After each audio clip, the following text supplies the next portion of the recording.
I'm Salome with Integrally, and we are here with Lyn Ulbricht, which we're so excited to speak to because Lyn has been an advocate for her son, who was given a double life sentence plus 40 years for all non-violent convictions for his involvement with the e-commerce anonymous website, The Silk Road.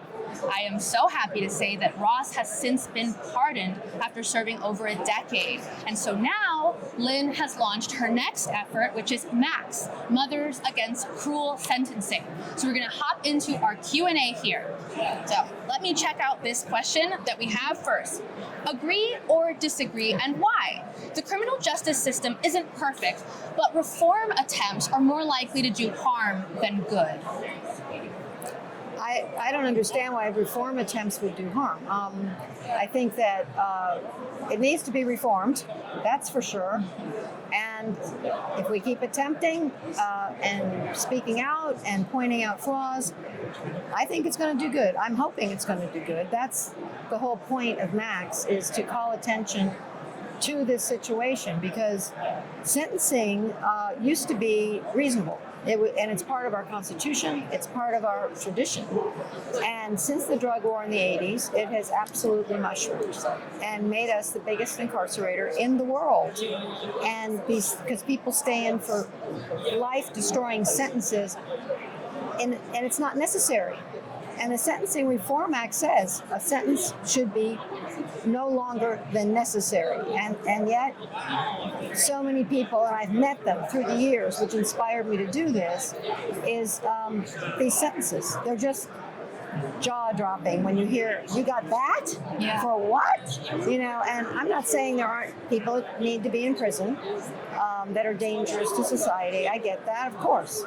But there's a lot of non-violent and reformed people who don't have a hope of getting out, or if they do, they'll be so old their whole life will have been wasted, and it's just too much. So we want to call attention to that. Wonderful answer. Okay, I'm going to hop into the next question. Agree or disagree, and why? It's more important to properly punish criminals than to avoid punishing non-criminals. Well, I think now I should know this quote, but better to have saved the innocent man and let a lot of people go free than to convict an innocent man or woman.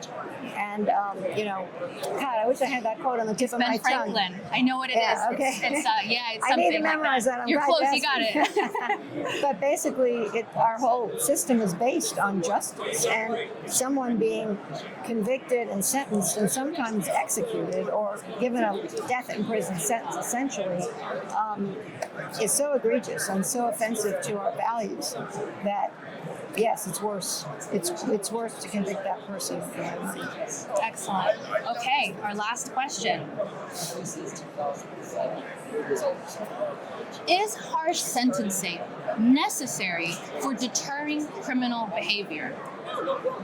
It's been proven not to be, apparently. That they've done studies, and these exorbitant sentences do not have an impact on other people committing these crimes.